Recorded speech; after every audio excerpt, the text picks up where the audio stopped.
So my hope for RUF is that first, that it would continue to do what it's been doing so well, that is reaching students for Christ and equipping them to serve Him.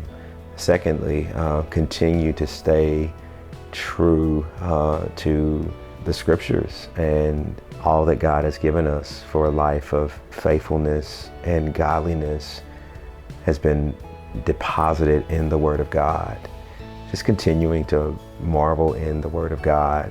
I'd also say, continuing to grow. And I'm looking at growth both from campuses, but also staff. Continuing to get on campuses that we're not on and continuing to create spaces for men and women to do ministry together.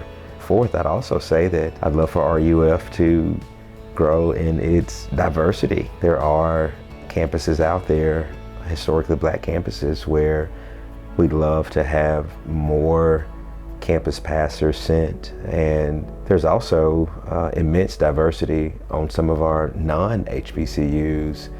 And so what does it look like to have RUF better reflect the demographics of the campuses that we're on? So that's what I'd hope for.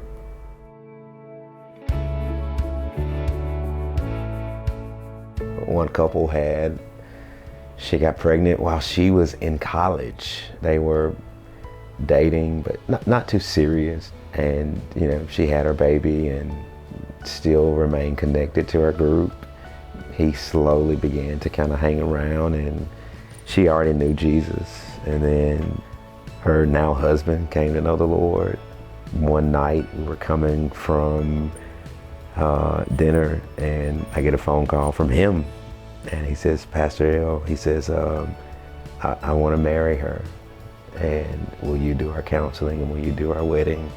And it was the sweetest thing, man. We had their wedding in our house. And they've had another kid. They're involved in a church in Texas. And they are still walking with the Lord, man. And we got to see them last winter. Stories like that, man, where God's grace just, shows up, bro.